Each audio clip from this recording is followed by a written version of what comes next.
C'est le deuxième grand rendez-vous informatif de l'actualité parlementaire de cette semaine sur Téléhémicycle, la télévision qui vous informe de toute l'actualité parlementaire du Bénin. Bonjour à tous, bienvenue, voici le sommaire. Ce lundi, les députés ont reçu en commission budgétaire la ministre de l'Enseignement supérieur et de la Recherche scientifique. Éléonore Yaïla-Descamps a exposé devant la représentation nationale le contenu du projet de budget de son ministère pour l'année 2024. Un projet de budget dont le montant s'élève à 81 milliards de nos francs CFA. Vous entendrez la ministre dans cette édition.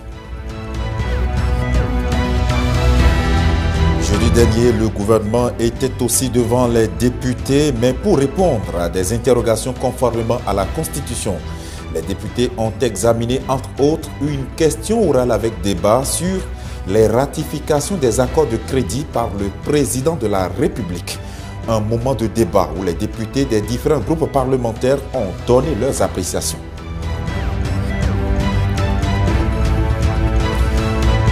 Il entre de plus en plus dans les habitudes vestimentaires des Béninois. Le pagne tissé, appelé kanvo, dans le lexique local des langues B, a changé en qualité et en texture. Un pagne de plus en plus prisé, avec aussi beaucoup de changements dans sa conception.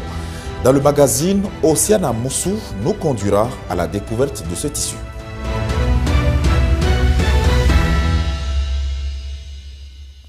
Bienvenue à chacun et à tous. 115 milliards de nos francs CFA, voilà le montant qu'il faudra au ministère de l'Agriculture, de l'Élevage et de la Pêche pour la réalisation de ces projets en 2024. Le titulaire de ce département ministériel est passé exposer aux députés les implications de ce projet de budget de son ministère pour le compte de l'année à venir. C'était hier au Palais des Gouverneurs. Je vous invite à suivre Gaston Dossoui à sa sortie des travaux.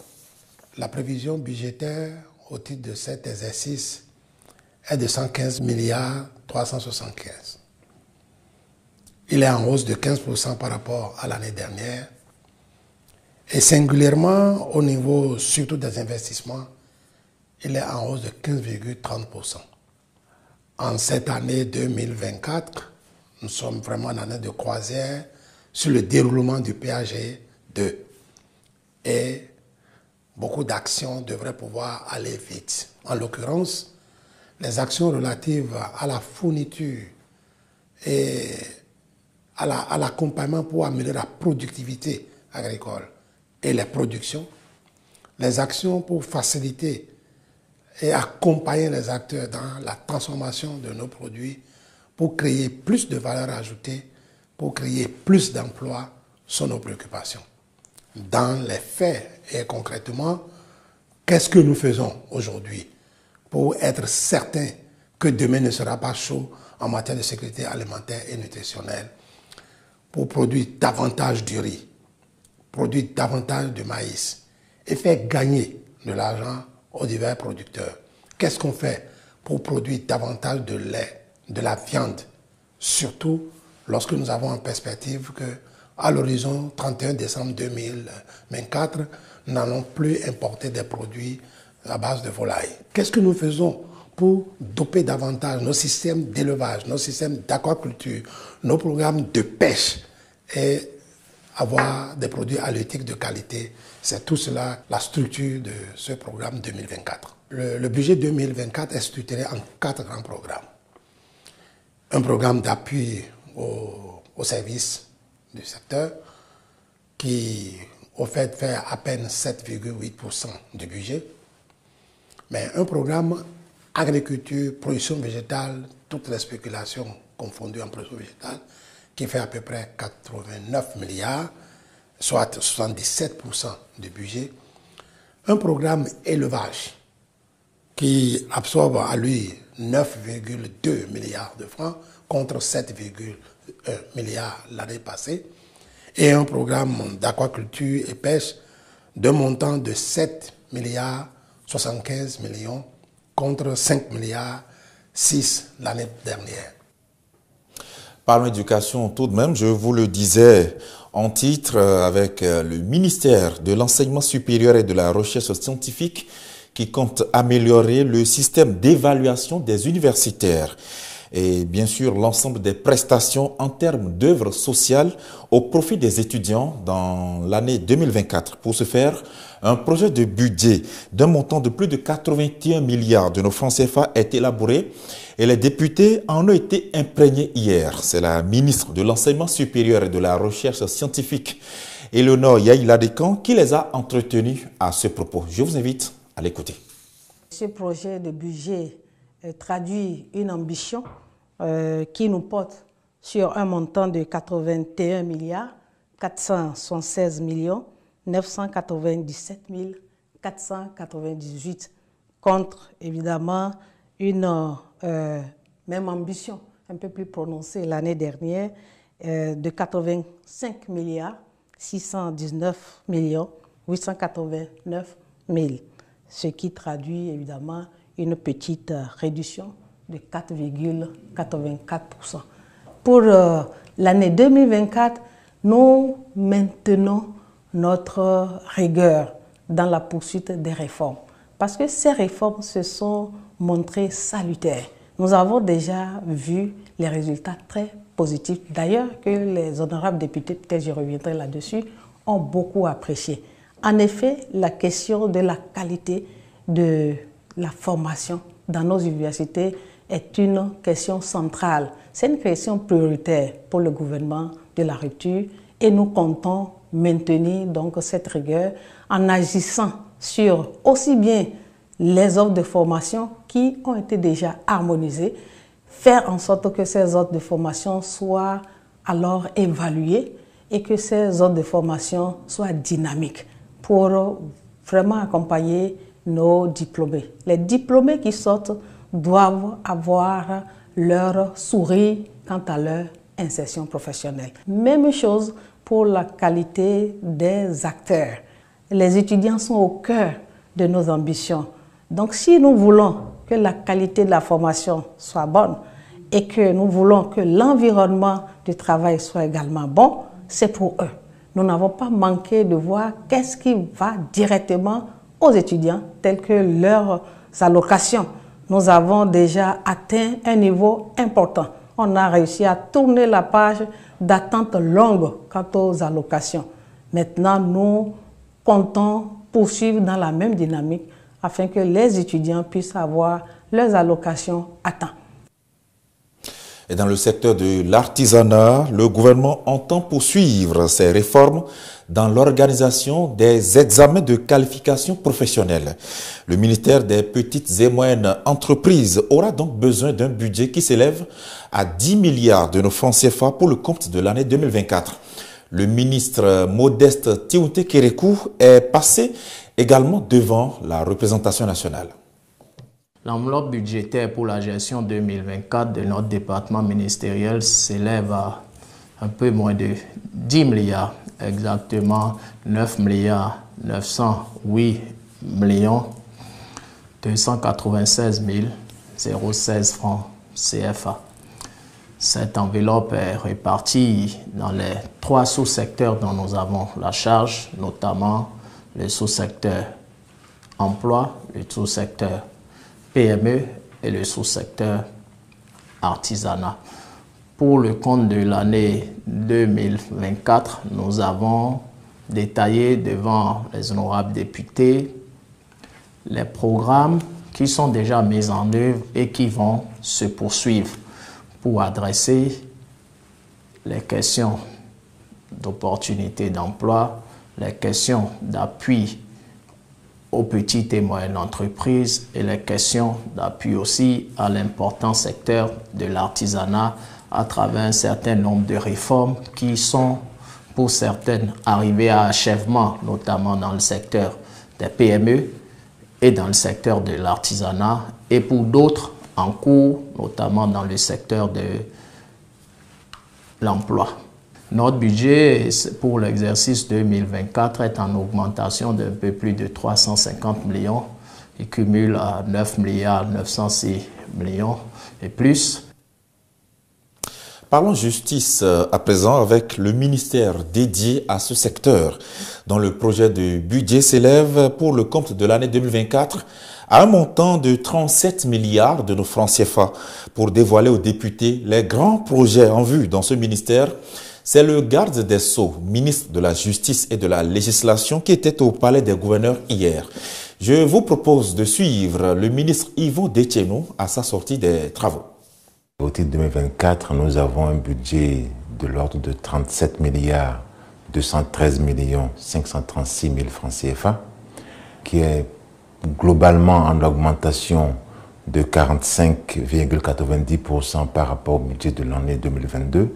Et cette augmentation est une répartition, produit une répartition d'environ 21,57 en termes de dépenses de fonctionnement et de 156,92 en termes de dépenses d'investissement. L'augmentation qui est prévue vise essentiellement à approcher trois grandes perspectives.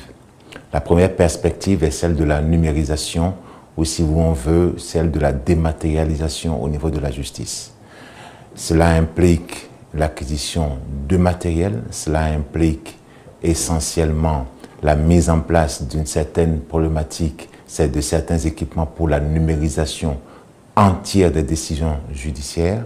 Il y a une autre grande perspective qui est celle du recrutement de personnel, parce que pour étendre la cadre judiciaire, il faut dimensionner le personnel.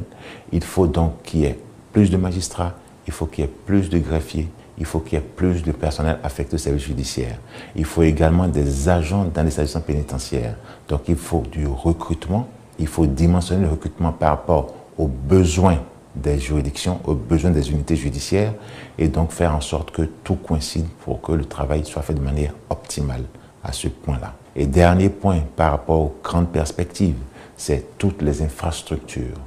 Nous sommes sur des tribunaux qui ont de prix de l'âge, nous sommes sur des équipements qui sont en état d'obsolescence.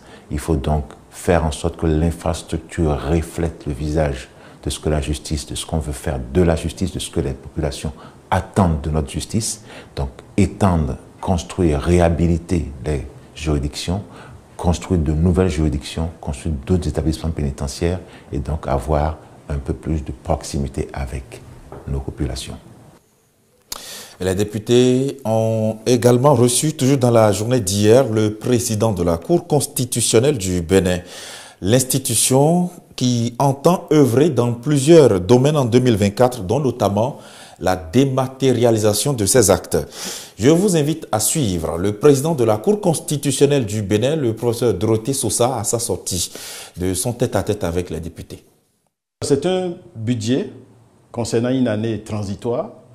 Il ne faut pas oublier que l'année 2023 est une année, ou a été, puisque ça tend déjà vers sa fin, a été une année électorale. L'année 2024 ne sera pas une année électorale. Donc nous avons un budget qui va préparer des élections qui viendront un peu plus tard. Et ce budget s'élève à la somme de 2 690 millions en augmentation pour certaines raisons, parce que nous devons mettre à niveau certains de nos équipements. Il y a le personnel qui évolue et tout cela induit donc une augmentation, ce qui a fait que ce budget augmente hors élection de 34,78% de 2023 à 2024. Pour cette année, nous devons surtout mettre l'accent sur le côté informatique. Nous devons numériser pas mal de nos procédures, c'est déjà en cours. De toute façon, beaucoup de Béninois savent et l'utilisent déjà. On peut nous saisir par voie électronique aujourd'hui. Et cela induit que le traitement, par exemple, des dossiers puisse se faire également électroniquement. Cela suppose que la gestion d'un certain nombre d'activités soit électronique. Et pour y arriver, eh bien, il faut un renforcement de notre équipement, il faut un renforcement de notre personnel sur ce plan-là. Je crois que cela rentre dans le plan d'ensemble d'évolution de notre pays et que, mesdames et messieurs les députés, nos représentants, me semble-t-il, ont bien apprécié ce que nous leur avons présenté. Retournons maintenant au sein de l'hémicycle et vous le savez, conformément aux dispositions de la loi numéro 2019-40 du 7 novembre 2019 portant révision de la loi numéro 90-32 du 11 décembre 1990 portant constitution de la République du Bénin, le président de la République a le droit désormais de ratifier les conventions de financement et à en rendre compte au Parlement dans un délai précis. Une situation qui a amené l'honorable Habibou Worou-Koubou à adresser des questions orales avec débat au gouvernement. C'était à l'occasion de la séance plénière tenue le jeudi passé où les députés ont exprimé leurs différentes convictions à l'occasion du débat. Je vous invite à les écouter sur des propos recueillis par Océane Amonso. J'observe qu'il y a des années récapitulatives. Par exemple, en 2022, on a pu totaliser les accords qui ont été signés en 2023. Ça pose quelques problèmes. Mais il y a une curiosité, Monsieur le Président, que je voudrais satisfaire. C'est que le compte rendu fait par le gouvernement, la réponse apportée par le gouvernement, s'arrête à février 2023. Pourquoi?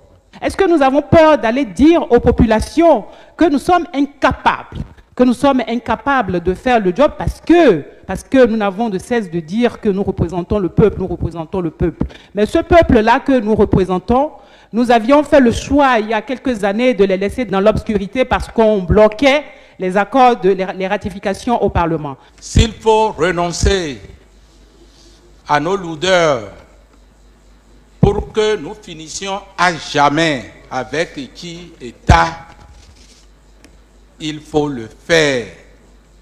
S'il faut renoncer à nos atermoiements pour que notre cadre de vie soit mieux assaini, il faut oser le faire. C'est ce qu'a fait la 8e législature.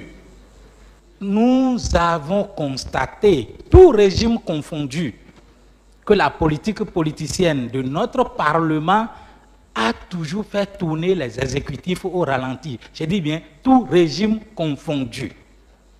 Ceux qui s'interrogent aujourd'hui sur cet état des choses, hier, pleuraient à la télévision pour dire « j'ai d'ambition pour notre pays, nous voulons faire ci, nous voulons faire ça, mais le Parlement nous bloque, cher peuple ». La ratification des accords de crédit est une question sensible. Elle est sensible d'autant plus qu'elle engage le pouvoir exécutif dans un processus financier dont répondra le peuple et uniquement le peuple. Je demande aux représentants du gouvernement, comme ils viennent de le faire, pourquoi, en toute honnêteté, les deux dernières ratifications des accords n'ont pas fait l'objet de comptes rendus aux représentants du peuple. Le fait de s'endetter, à mon avis, n'est pas le problème. Le problème, c'est ce à quoi on utilise l'argent. Si on reste dans les taux concessionnels et on utilise l'argent à des choses dont nous avons besoin, je pense que nous ne commettons pas encore une faute. Et ce que les uns et les autres devraient mettre dans la tête, ce n'est pas tout ce qu'on doit faire pour bloquer le gouvernement ou pour bloquer la mise en œuvre des projets, mais comment les projets sont conduits. Et à l'occasion de cette même séance plénière, le gouvernement a aussi été interrogé sur la commercialisation et l'importation du soja grain au Bénin. C'est à travers une série de questions orales avec débat adressées donc au gouvernement, à laquelle d'ailleurs la ministre du Commerce Assouma Chadia a apporté des éléments de clarification. Là aussi, les députés se sont exprimés sur le sujet et je vous propose de les écouter toujours sur des propos recueillis par Océane Amonso. Je pense que lorsque nous sommes un pays comme le nôtre qui produit, s'il veut se développer, doit se préoccuper de comment transformer.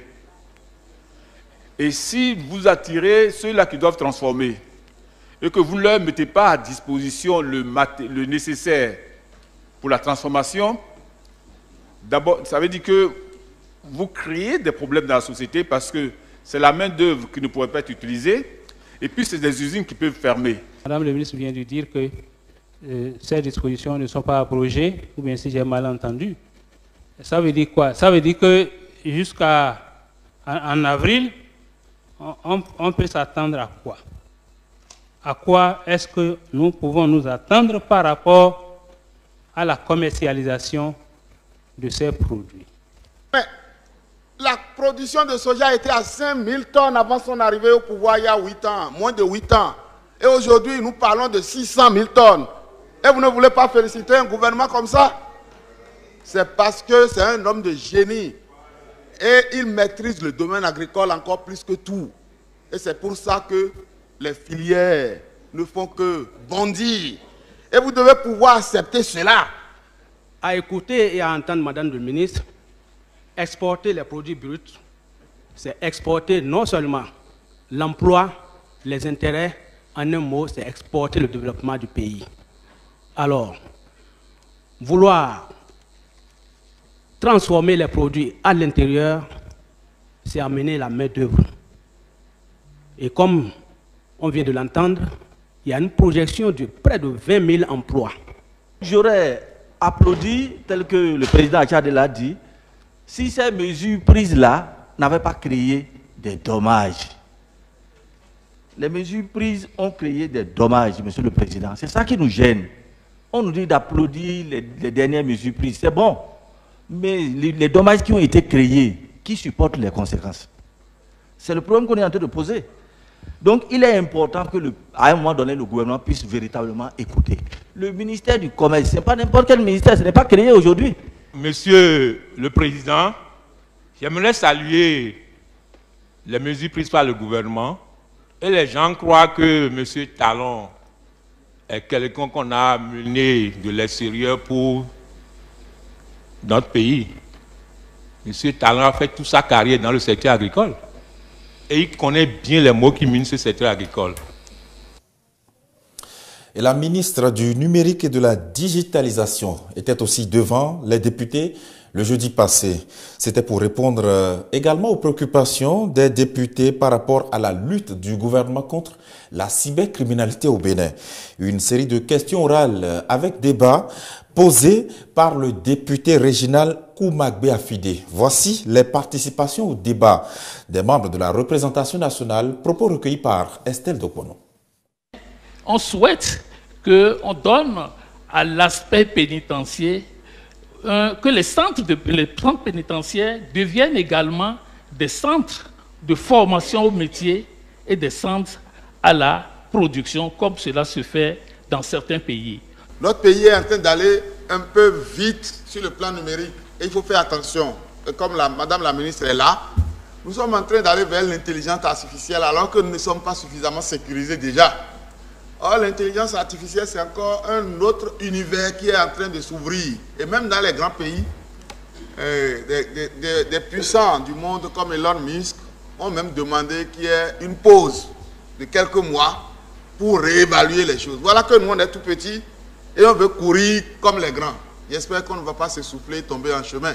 Si de nos universités ne sortent que des gens qui sont capables de devenir des tenanciers de kiosques de mobile money ou des administrateurs de groupes WhatsApp, on ne va pas s'étonner qu'un grand nombre puisse avoir recours à la cybercriminalité.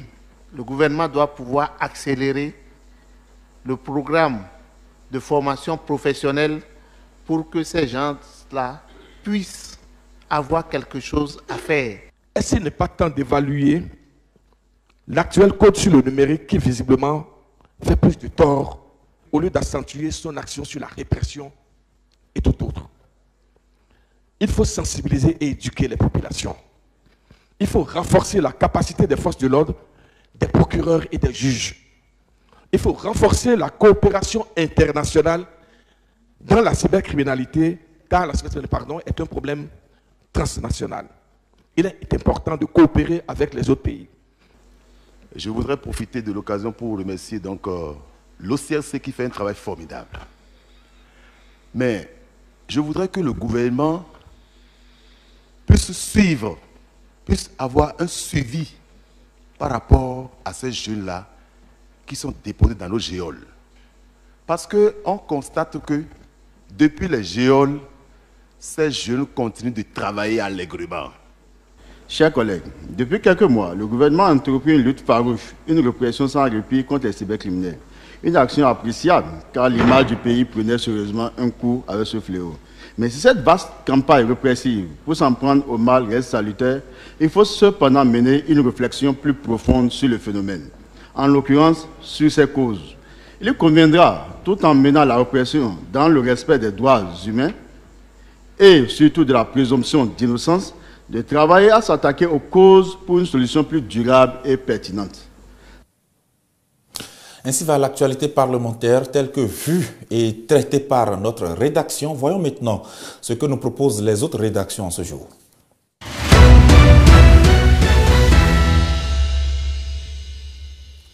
Dans la revue de presse de ce mardi, nos confrères font largement écho de la rencontre qui s'est déroulée hier entre le président de la République Patrice Talon et son prédécesseur Boni Yayi. Une rencontre interprétée de diverses manières dans les colonnes des journaux parus aujourd'hui. Voici la revue de presse de Saturne Diosso. Mesdames, Messieurs, bonjour. 4 ministres et un président d'institution étaient en commission hier à l'Assemblée nationale pour exposer leur projet de budget. C'est près de 2,7 milliards de francs CFA que sollicite la Cour constitutionnelle en 2024, informe Décryptage Info de ce mardi. Présentation du projet de budget exercice 2024, environ 9,7 milliards de francs CFA pour la Cour constitutionnelle, titre aussi Le Grand Matin.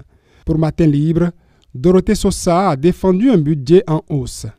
Libération s'intéresse plutôt à la cagnotte exposée par Modeste Kérékou et titre Passage des ministres devant la commission budgétaire de l'Assemblée nationale. Le ministre des Petites et Moyennes Entreprises et de l'Emploi défend près de 10 milliards.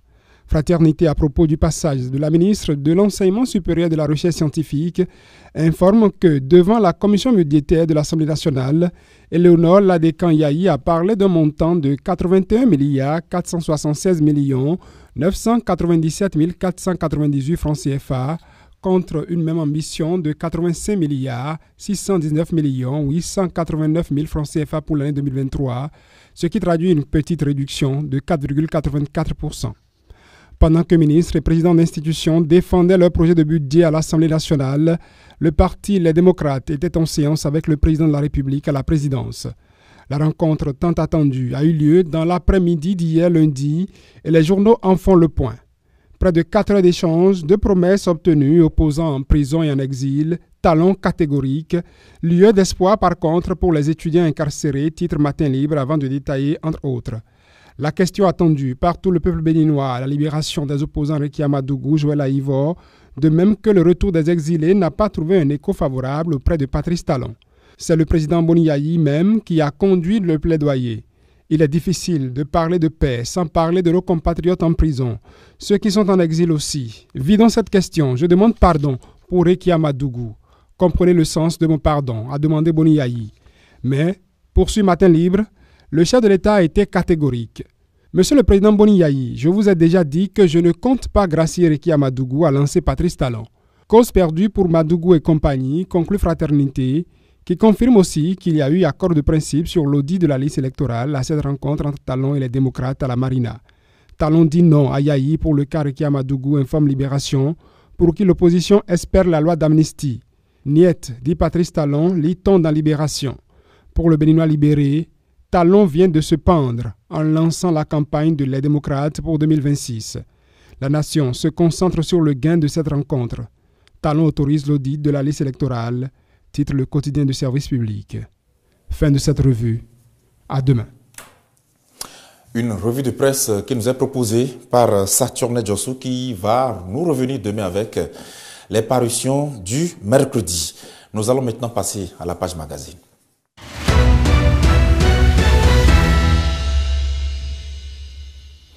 Il porte le nom de Tako Ambatonou et celui de Kanvo, enfant qui signifie pagne tissé. Une œuvre qui serait d'un tisserand nigérian ramené au pays par le roi Agonglo, selon les récits légendaires aboméens. Jadis négligé sous nos cieux, le Kanvo fait son retour dans le style d'habillement jusqu'au sommet de l'État. On le trouve aujourd'hui dans presque tout ce que nous portons, à savoir les chemises, les robes et même les chaussures. Allons à la découverte de ce type de pagne de fabrication locale avec Océana Moussou, Marc Eston Eriola et Pascal Zoum. Pour ceux qui ne le savent pas, le canvas est un pagne tissé à la main par des personnes qu'on appelle généralement les tisserands. Ces derniers font preuve d'une immense créativité en variant et en diversifiant les modèles. Alors, je vous amène aujourd'hui à la découverte du canvas, le pagne tissé béninois.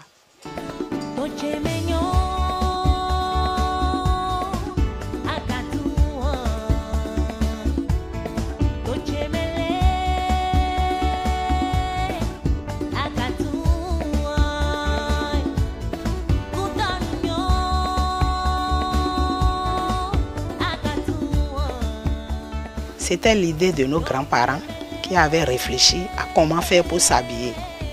Et en son temps, c'était le coton même qu'ils travaillaient, coton filé à la main. Ils filent le coton à la main. Aujourd'hui, nous on parle de fils de différentes couleurs. Avant, c'était le coton écru qu'ils travaillaient et ils tissaient pour donner un bon tissu. Le pagne tissé est purement fabriqué à base de coton, encore appelé or blanc. Du style de tissage, en passant par l'épaisseur des fils, les matériels utilisés, l'harmonie des couleurs et des motifs, rien n'est laissé au hasard.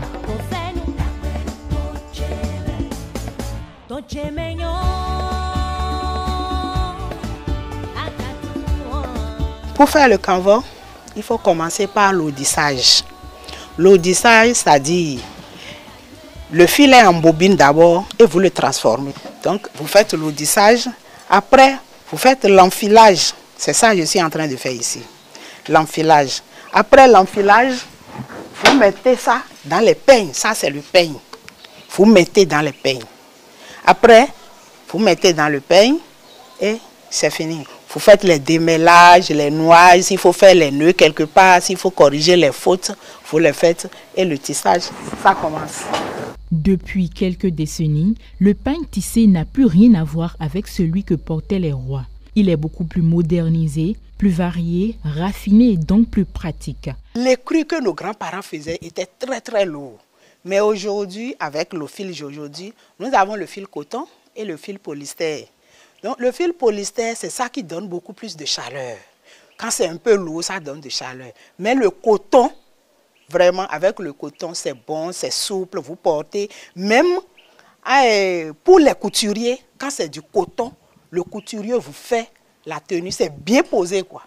Comme Eric, plusieurs créateurs béninois en font la vedette de leur création. C'est la matière d'élite. C'est dans le canvas que je produis mes articles les plus... la crème. Mes produits les plus chics, les plus habillés, les plus distingués sont ceux produits avec le canvas. Le canvas lui-même, dans sa nature, c'est une étoffe prestigieuse. C'est une étoffe de prestige, c'est une étoffe qui est réservée à une certaine crème de toutes les sociétés. De plus en plus, le pagne tissé est prisé par les Béninois. Pour les spécialistes, c'est un besoin d'affirmer son appartenance culturelle. Ce besoin-là a rencontré le canvas qui est parmi les textiles artisanaux qu'on peut avoir chez nous. Il a la fonction d'être un textile de prestige. Et donc ça correspond très bien aux besoins qui s'exprimaient pour les vêtements de cérémonie, les vêtements des occasions solennelles et tout ça. Les spécialistes et promoteurs du canvas sont unanimes et implacables. Aujourd'hui, grâce à la modernisation du canvas, le choix de la tenue officielle est très varié. Il faut que on enlève au costume cravate son statut de seul vêtement présentable officiel qui est autorisé dans les occasions solennelles. Ça va quoi. Valoriser le pain tissé béninois, c'est assurer l'indépendance du Bénin sur l'un des besoins fondamentaux de l'humain, qui est celui de se vêtir. De ce fait, tous les Béninois devraient remettre leur manteau de patriote en portant le pain tissé entièrement produit au Bénin.